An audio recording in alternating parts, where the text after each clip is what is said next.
So today I wanted to share with you my tips and strategies for how I've grown my Pinterest account to over 1 million monthly views. Now I do want to completely preface this by saying that views aren't everything, especially on Pinterest. It just means how many times your pieces of content, your pins, have been viewed and got impressions in the feed. Now aside from brand building, that alone may not actually help in growing your business in any way. As well as monthly views, you really want to be looking at other statistics such as average link clicks, as in how many people have actually clicked on your pins and gone through to view your website, and also making sure that those people who are clicking through to your website are actually the right people. So there are a few different variables to take into account when people are talking about their Pinterest success. But I know that for a lot of people starting out on Pinterest, you just want to be getting more engagement, more impressions on your account. And so I thought I'd share some of my tips to help you with that.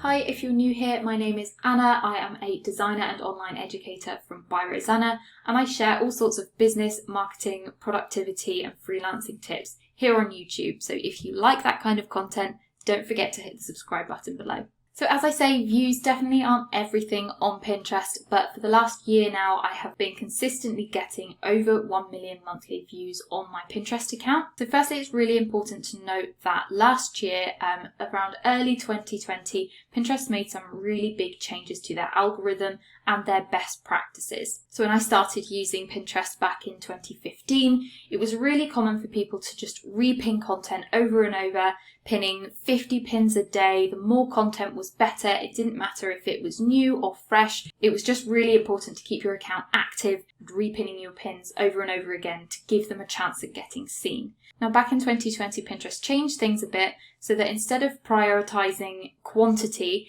they now prioritize quality. So they really want to see new, fresh content on their platforms rather than the same pins pinned over and over in a way that's called looping. And this was a very common strategy, and a lot of people were using tools like Board Booster back in the day, back in 2015, and also Tailwind's Smart Loop in order to help them repin that content over and over again automatically without having to do it themselves. Whereas now that strategy is pretty much void. I mean, if you've got some really special content that you definitely want any new followers to see, you could consider repinning that and looping that once every few months, for example. And if you do seasonal content, then you might want to consider looping pins or repinning pins that you've already pinned to go out again at certain times of year if you think that that's going to be helpful for people. But generally, Pinterest is more interested in seeing new graphics, new pins, new video pins, new story pins, which we're just starting to get access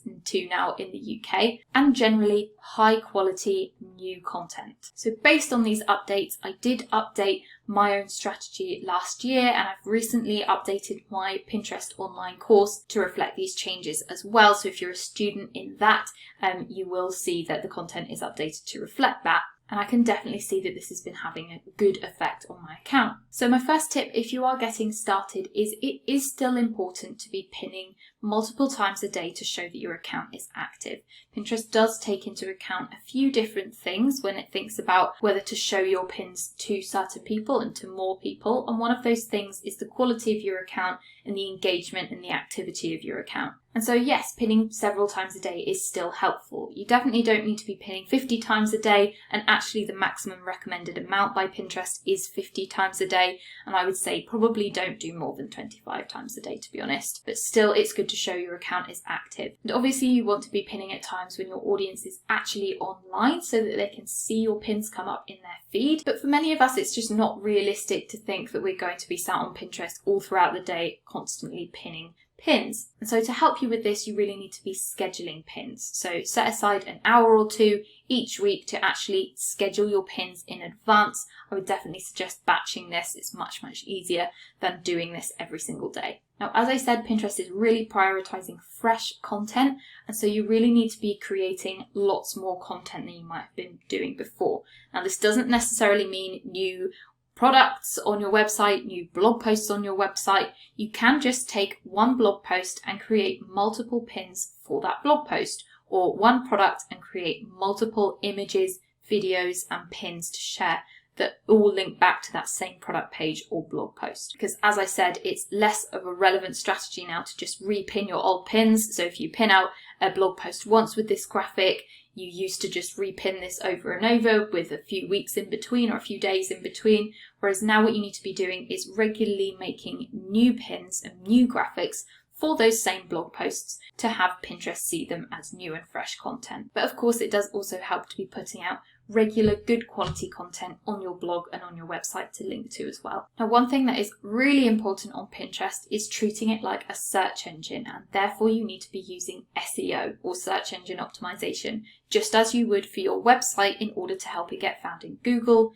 You need to be using SEO tactics on your Pinterest account, your boards, your Pinterest pins, to help your content get found in Pinterest, because there's so much content on there nowadays that in order to get found, you really need to be using all of these strategies. Now, Pinterest SEO is something that I talk about in loads of detail in my Grow with Pinterest online course, but this really does come down to knowing what keywords you want your content to be found for, what you want your pins to be found for in Pinterest, and making sure that you write pin descriptions and things like that that are using those keywords in a way that makes sense and is also appealing to viewers on Pinterest. And my last tip would be to focus on pinning your own content nowadays more than curating other people's content to pin. Because again, while it used to be a tactic that you would repin loads of other people's content to keep your account active each day, it's now more important that you're creating new fresh content yourself to pin rather than repinning things. So yes, repinning other people's pins here and there is still useful for keeping your account looking a little bit active and also providing a good mixture of content for people to see when they go onto your account and go onto your boards. That definitely helps with the user experience, and so it's still important, but nowhere near as important as creating your own pins and your own content nowadays. If you found these tips helpful and you want to learn more about how to grow your business using Pinterest, definitely take a look at my online course. It has 5 modules, a workbook, it's completely self-paced, and it teaches you everything you need to know about Pinterest marketing for your business. Thanks so much for watching, and I'll be back again next week with another video.